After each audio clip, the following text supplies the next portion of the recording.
Today, I'm joined by someone who has been both an inspiration and a guide on my coaching journey, my mentor, Liz. Welcome, Liz.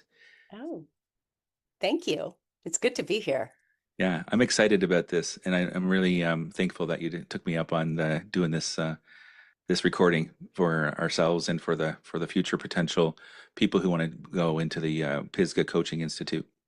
Oh, absolutely. I'm happy to be here.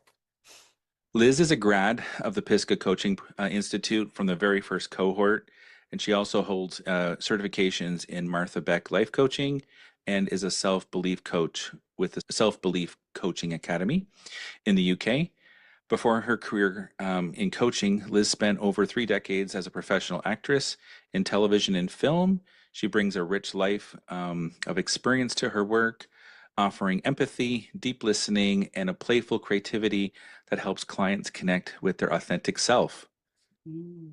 How does that feel when you hear that about I yourself? love it. I love it. Liz considers her compassionate curiosity one of her superpowers. I can tell you firsthand that it is true. She lives with her husband in the Hudson Valley, New York, where she is navigating the adventure of a newly found empty nest life. Mm. Today, we're going to explore Liz's journey as part of the PCI's very first cohort, how the training has equipped her for her work as a relationship and empowerment coach, and what's it been like for her to mentor coaches like me in the current cohort. Liz, I'm so happy you're here and welcome. Oh, thank you, Brandon. I'm very happy to be here. I'd love to talk about all of this, and it's so good to see you. Yeah.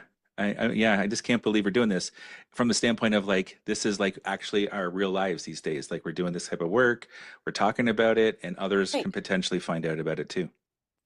Yeah. Okay, I have a question.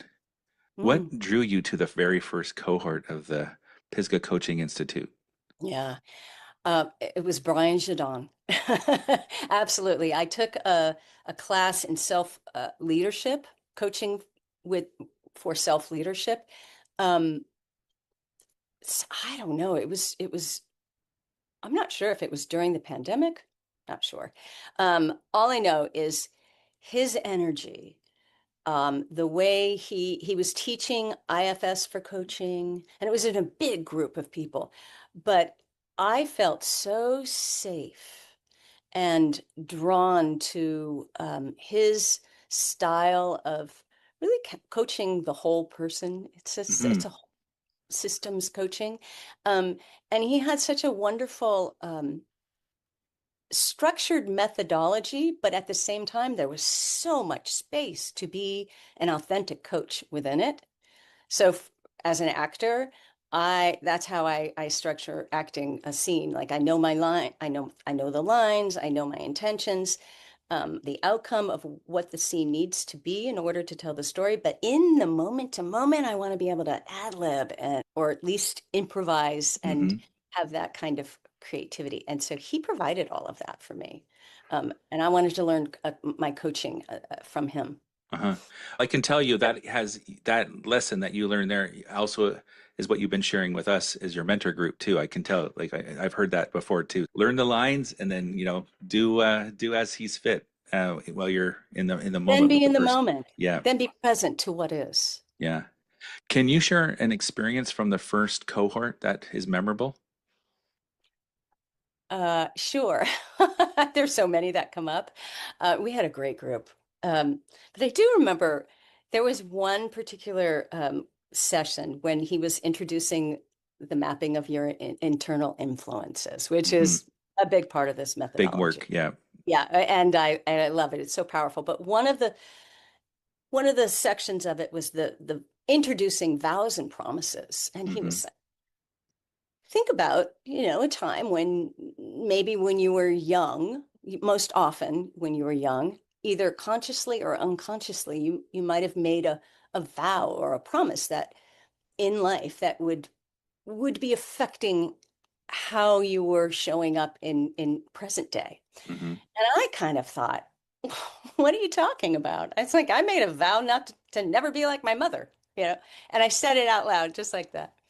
And I thought, you know, it was that wasn't what he was talking about. And he took that opportunity to coach me in the moment. And he said, "Oh, well, let's look at that." Mm-hmm. And something that I almost was making fun of because I just didn't understand what he possibly meant by vows and promises Mm-hmm. turned out to be so illuminating Mm-hmm. because he really brought me to that place of how that was affecting all the choices that I was making in my life today. And maybe what's on the other side of that? Like, if I'm living my life to not be like somebody else, when am I living my life to be like me? Mm-hmm. And that was like a volcano went off, and Yeah. I just mixed metaphors there. Well, I No, do that. but something happened right inside, and you're like, Yeah. oh, Yeah. So I'll never forget that because I went from just such a lighthearted place to, and that's the beauty and the genius of this methodology, and Brian Jadon as our master mentor coach. yes, master coach, Yeah. coach of coaches, as he likes to say Coach it, of right? coaches. Yeah, it actually is quite an experience to be in the presence of someone who's done so much work coaching coaches. Yeah. I've been in spaces where people are helping you to learn to become a coach, but from a sort of a formula. But like Brian really, shares what he's just learned doing this work, and that's a lot of the tools in the program is what Brian has just observed Oh, working with people for 25 years. yes, this is where I learned to be a coach in this program. Right. I've gone through many other certifications and I've learned wonderful exercises and tools and ideologies, but actually learning, oh, how to implement that and how to be a coach and how to hold that space as a coach and what that means. It's all through this Pisgah Institute, Nice. definitely. Well, you've been talking about some of the tools and frameworks that you learned in the program. In your own coaching practice, you were talking about mapping your internal influences. Is there any specific tool or framework that really resonates with you? Probably all of them, but is there like a go-to that, when you're at this stage with a client, you're really sort of seeing, the work happening or anything that just, stands out from you as a Well, tool? it's what I love and I will always go back to is the vision. I Hmm. mean, the whole methodology is around having a vision for how you want to show up. What is it that you want to feel more of on a day-to-day basis? Who do you want to be? Uh-huh. What do you want to create? Who are you becoming? And those questions resonate with me. So having something to start with where you, and it's living and breathing, it can change. And, mine changed like all over the place. Hmm. And it still is. But always having something to come back to in order to have a reference, like then you can ask, is this action or this belief or this vow or promise in service to my vision? Hmm. And you have something that you can say yes or no to, and then look at that Hmm. and see where that might need adjusting or what would it be like. You can see what's possible if you adjust or change that. So the vision Uh-huh. is so important to me. So I don't know if that's answering that Oh yeah, question. no, it's great. I remember, so we had our orientation session, I think just before the winter holidays for the Mhm. 2025 group. And then I remember our first session in January when we met. And like the very first session, we do the vision meditation and we write a vision, like the very first week. And I'm like, we haven't Yeah. even done anything yet. You know what I mean? So I was just like, oh wow, we're doing the work right now. And Oh, it so starts. yeah, my parts really, we did that meditation exercise, which I believe is on Brian's website, on the Pisgah coaching.com, I believe, is the Yes. website. You can do that vision meditation right there if you want. Um, you do it many times, I find, in the program. And we're always going back to the vision, and everything that we're doing is in service to the vision. But I just remember that first week, I'm like, oh wow, And by doing and create it, and then notice all the parts that come up come up. around that vision. And this is what I love about this methodology. It's embracing all your parts. And of course, the IFS, I love parts work. Hmm. But the parts that are cheerleaders and like, oh yes, we've been waiting forever for you to say yes, yes, go Liz, go, we want to do this. And then the parts that are hesitant that say, whoa, wait a minute, Hmm. how what's that going to look like? Aren't we going to be responsible for a lot of stuff that we don't want to do if that happens? And wow, that's where the juicy stuff happens as far as I'm concerned, because then you have an opportunity to honor and listen and really work with and develop a relationship with all of these parts, not just the parts that are for the vision.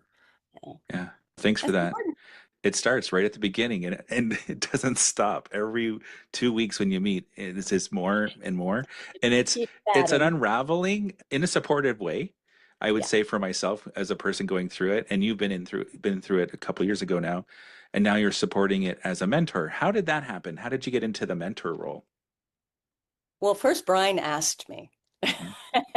And I have to say, I had a lot of parts that came up around it because I work one-on-one. That is my sweet spot. I love it. I feel safe. I feel um, I it's where my comfort zone is, and maybe it just comes from being in a lot of film. I'm used to being able to be one-on-one with someone and have a whole bunch of cameras all around me, and but I can sit and listen and respond and just be in our own little world. And so that coaching process is amazing for me. And when he asked me if I would be a mentor coach for a group, I thought, oh, wow, this is a growth edge. A new This is opportunity. Yeah. this is an opportunity for me to live into my vision. And it was one of the indicators with my little roadmap of, ooh, how will you know you're living into your vision? And Uh, it's yeah, when I'm working with groups, yeah, that'll be a little mile marker. And so okay. I saw it as the universe saying, well, here you go. Nice. And I said yes to it. Glad I did.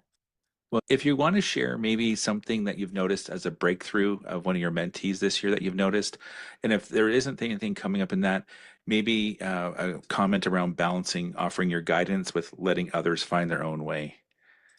Well, right there, that I've noticed. Uh-huh.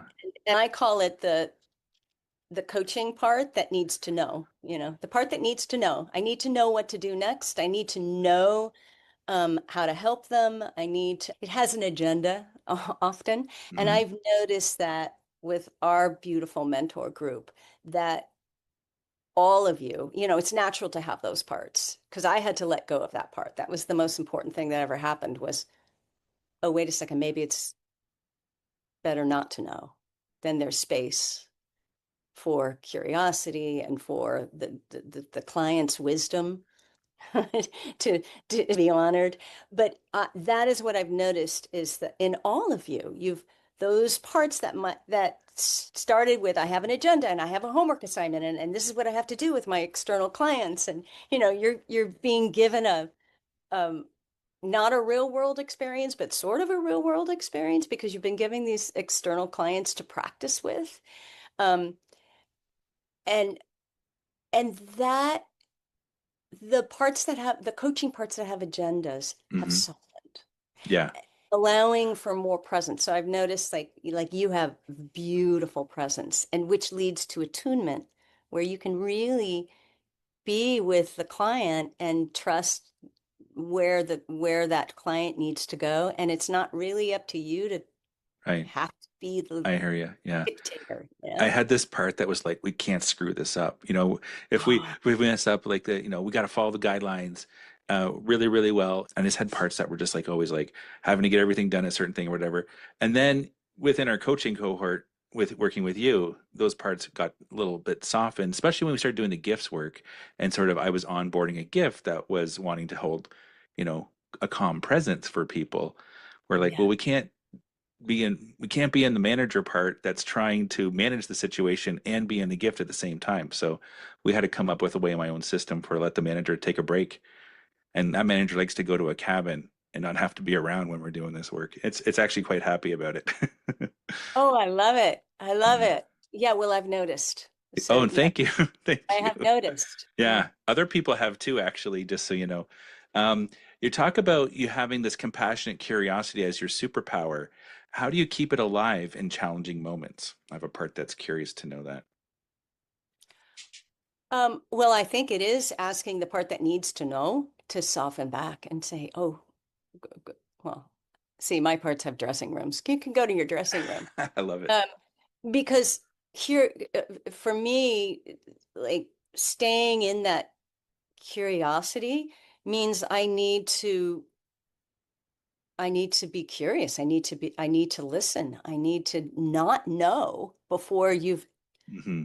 I need to trust that we're co-creating together here, that and Hmm. I'm just here to help you know what you think you don't know, but you really do know. And I do believe that came from Brian.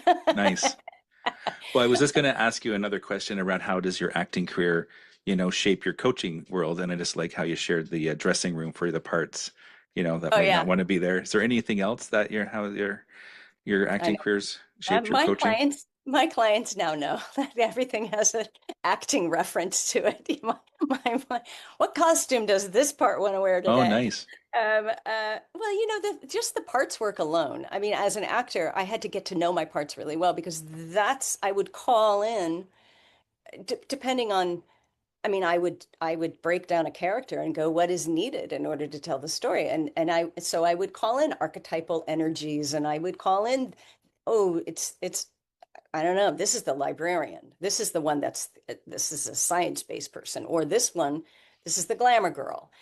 I got to know my parts so well and allowed them to be there without any judgment because in acting, you don't have judgment. You never have judgment on your character. You're just expressing what that character needs and how it's going about getting it.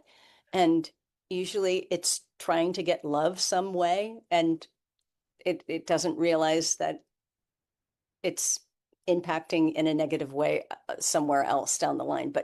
So anyway, it's all parts work. So Uh-huh.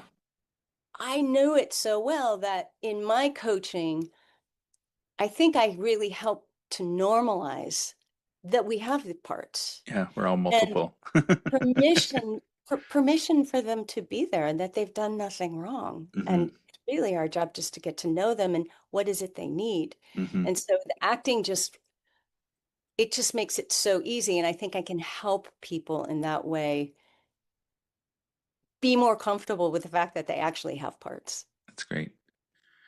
Yeah, we all have parts, and they're not bad. They're all trying to keep us safe or have a role that they're trying to keep us Oh, they protected all as have we. roles. Yeah, Yeah.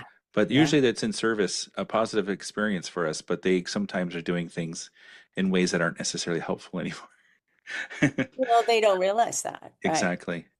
Sounds good. Um, and you being part of this cohort this year, and you haven't even finished the training yet. So you're still in the process of it. Yes, Although we're you're getting getting into close. what's it called? The actual the supervision part. I think we're getting. Revision. Yeah, Yeah, that's juicy. That's wonderful. That's when you can start putting weave everything together. You have to learn parts of the methodology one by one. You can't learn them all at the same time. It's impossible. it So is. That is one true. has to go in front of the other at some point. But eventually you do learn to have a dance and you'll see. You'll be attuned to when and where it's being called for. So I'm just so curious, what's been the most transformative lesson for you? Yeah, that's a good question. I'll be honest with you, it's hard to nail down one. Um, though before coming into PCI, I had done a lot of work around my complex relational injury, or what people call complex PTSD. And so I there's been a lot of like when I was saying unraveling, it was actually a good thing for some of my system, and then also sort of an unveiling of a lot of things, Mm. especially around the vision and the gifts. The roadmap, I actually already had a plan for my life before I started this program. So the Oh, roadmap, bet you did. yeah, I was so excited to get going on this because I had finished another program the year before, and so I hadn't actually started that work yet. So this program was actually to help me start that practice. That was the Mhm. goal at the beginning. But then, like to be honest with you, there was so much going on in between these two ears, and I was writing about it on my blog, and I was trying to try it out. I was looking for more practice clients than the ones that were given to us. I know. I was just really into it. I wanted more practice. So for my system, practice is really helpful. And we, do get a lot of practice. We get internal practice with our colleagues in the program, and then we have the practice clients that you were talking about. Mhm. Um, so me just talking now, I forget the question that you're asking me. What was Just the, a transformative lesson yeah, that you learned. I have to say embodying those gifts for me, I had them before, there's the 5 stages that we talk about of gift development. And so that honoring the part and then, well, clarifying, honoring, and then embodying, I think are like in service to other Mhm. people. Quite often, my gifts were in service to other people's visions. So for me, the big thing was my gifts being in service to my vision. That was a big breakthrough moment. Wow. I hear you. Yeah. Beautiful. That's nice. How about I ask this? Has your coaching um, transformed at all Oh yeah. since you started the PCI coaching? How has your coaching transformed? That was how you were transformed. How Yeah. is your coaching? Well, so I had a decent coaching practice before, but it was more, it's kind of weird to admit it now, but it was more, I would say, parts driven, from the standpoint of like more managers. Like we learned a technique, and Yeah. it was a good technique, and it served well. Now, my coaching practice, I just show up with the gift that's called the anchor in my system, and then another gift that's called the wayfinder. Those two Hmm. gifts, we just show up and we're just like listen, and then we just sort of anchor in the calm presence, and then we just see what happens. Like we don't try to anticipate moves or anticipate what's happening. We've done that before and it didn't work. And Yeah. so just being that calm presence, and then when I'm working with another person, many times they tell you what the challenge is that they're working through, and they have a part that gives you the answer, but inside them those two different parts can't hear each other. And so a lot of times I just do a lot of mirroring back, like, Mhm. you know, did you hear yourself saying that? Did you hear this? Did you hear that? And they're like, huh? You know what I mean? And so Yeah. I'm just holding the space, being really, really curious, being really, really calm and compassionate. And like the work just happens. And then I just ask a couple of questions, usually, and then that just gets underneath that, whatever the core fear is or the core wound from the past that is creating these two parts to do their work, right? Yeah. Beautiful. And that's everything. That's coaching. And it's creating such a beautiful, you're creating space. Isn't it interesting how when you have these coaching agenda parts that want to manage, they want to come in and manage the whole session and make sure that Hmm. we get everything and that the person figures it out. It's like there's no space for this unraveling, as you say, the Uh-huh.